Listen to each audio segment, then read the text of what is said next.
Hello दोस्तों, सभी भाई को नमस्कार, राम राम। कैसे हो? और सब कच्ची गुजरात यूट्यूब चैनल पे सभी दर्शकों का स्वागत है। दोस्तों, एक नए वीडियो के साथ आप जुड़ चुके हैं। अभी बात करें, डिस्प्ले में घोड़ा दिख रहा है उसकी, तो चलो पहले तो इसका नाम बता दे रहा हूँ दोस्तों आपको।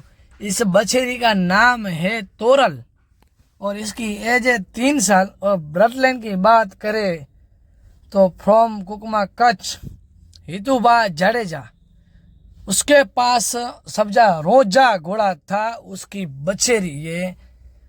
और इसके ओनर है मिजाज भाई बकाली, खुद सवार और खुद ओनर। और दोस्तों, भुज कच्छ से है मिजाज भाई। बहुत अच्छी बछेरी है ये, 3 साल की एज प्रमाणे तो ये बहुत अच्छी चलती है।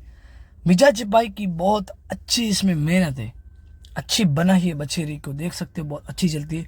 भी ये वेकरिया फील्ड जो कच्छ की, गुजरात की, इंडिया की नंबर 1 टॉप लेवल पे ये रेस होती है इधर वेकरिया रण में।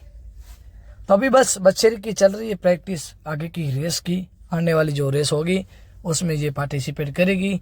तो दोस्तों, मेरा ये वीडियो आपको पसंद आया तो मेरी यूट्यूब चैनल हॉर्स ऑफ कच्छ गुजरात को आप लाइक कीजिए, शेयर कीजिए और सब्सक्राइब कीजिए।